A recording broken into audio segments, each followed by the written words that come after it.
dusta kita. Kalau kemudian kita mencintai seseorang dan mengatakan, ya Allah aku cinta kepadamu, tapi kemudian kita tidak mampu memberi maaf kepada orang tersebut. Sakit enggak? Sakit, Anda disakiti, Anda diprotes, Anda dihianati, tapi Anda selalu memberi maaf dan membuka pintu kasih Anda kepada orang tersebut. Allahu Akbar. Siap menjemput cinta Allah? Itu yang harus Anda lakukan. Mendeteksi apakah kita ini punya cinta dan siap untuk mencinta. Siap nggak kita mencinta? Ya ini yang harus kita lakukan. Orang yang tidak berani mencinta berarti sebenarnya dia tidak pernah mencintai dirinya sendiri. Bagaimana Anda bisa mencintai orang lain tapi kemudian Anda tidak pernah mencintai diri Anda? Anda kalau ingin mencintai orang lain, yang pertama kali yang harus Anda lakukan apa? Cintai dulu diri Anda. Harus dimulai dari sini.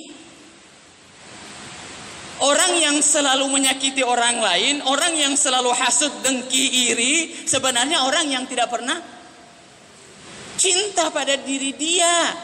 Bu, api sebelum membakar orang lain, siapa dulu yang dibakar?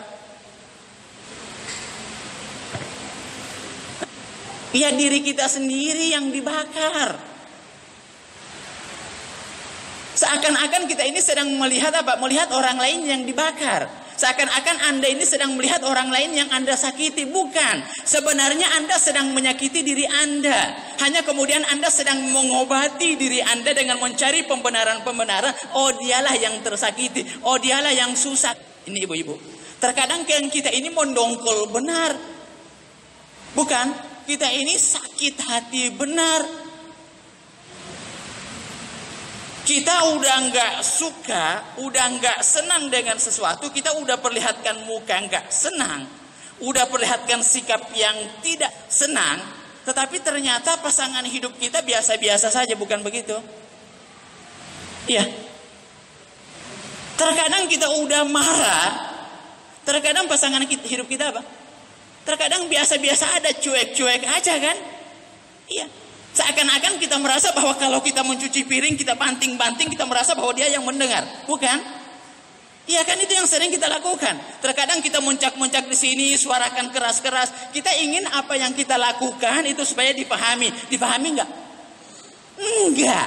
Hanya kita merasa kita sudah memahamkan. Tapi sebenarnya tidak. Yang merasa susah, yang terbakar siapa? Kita. Dia nggak pernah merasa terbakar. Dia cuek aja dengan HP-nya. Iya begitu. Jadi sifat buruk itu sifat buruk. Jangan Anda pikir bahwa itu sampai kepada orang. Nggak pernah sampai.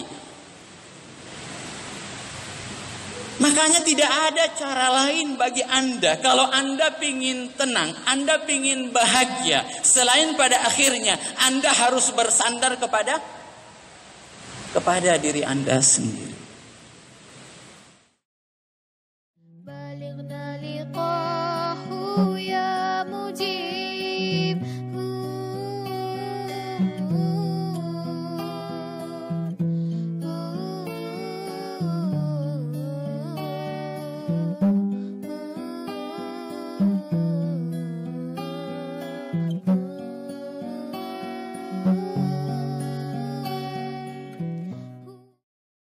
Kita ingin kembali kepadanya.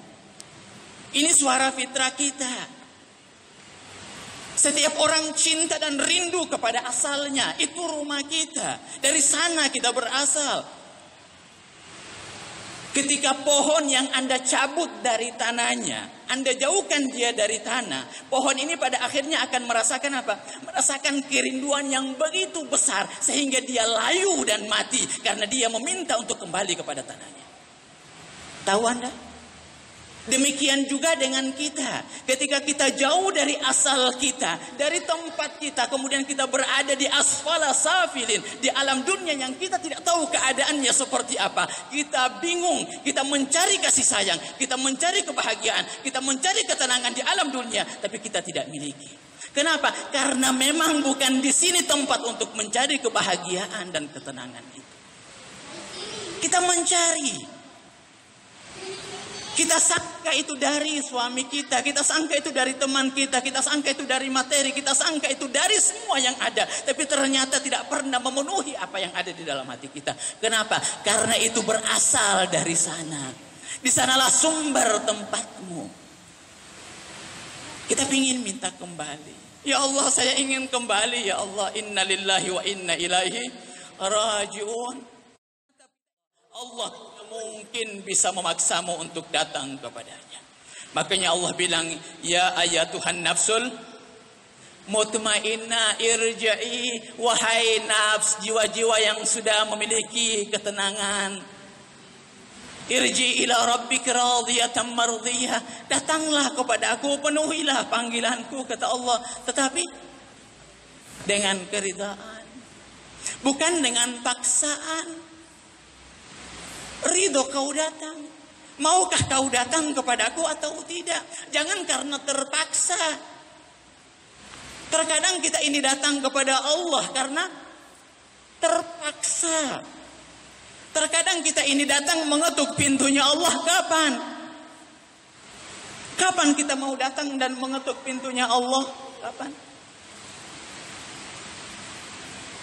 Kalau kita sakit, kalau kita menderita, kalau orang-orang yang kita cintai selama ini tidak lagi mau mencintai kita, tidak ada lagi perhatian dari orang-orang yang kita cintai, suami kita menyakiti kita, istri kita mengkhianati kita, semuanya, baru kemudian kita mau datang. Kenapa? Karena tidak ada lagi sandaran yang kita rasakan, tidak ada lagi. Baru kemudian kita mau datang kepadanya, kita mau ketuk pintunya Allah. Baru pada saat itu kita mau datang kepada Allah. Terpaksa, dipaksa sama Allah, dipaksa oleh keadaan. Bukan? Dipaksa. Tapi pada akhirnya Allah bilang apa? Allah mau menerima kita. Dalam keadaan apapun juga Allah mau menerima. Jemputlah. Kita harus berani untuk menjemput. Jangan hanya menanti. Tapi kita harus datang kepada Allah. Seperti Anda yang pergi datang ke Baitullah, seperti itu juga kita mau datang kepada Allah. Kita harus mengatakan kepada Allah, proklamirkan kepada Allah, ya Allah, saya sudah siap untuk datang berjumpa kepada-Mu.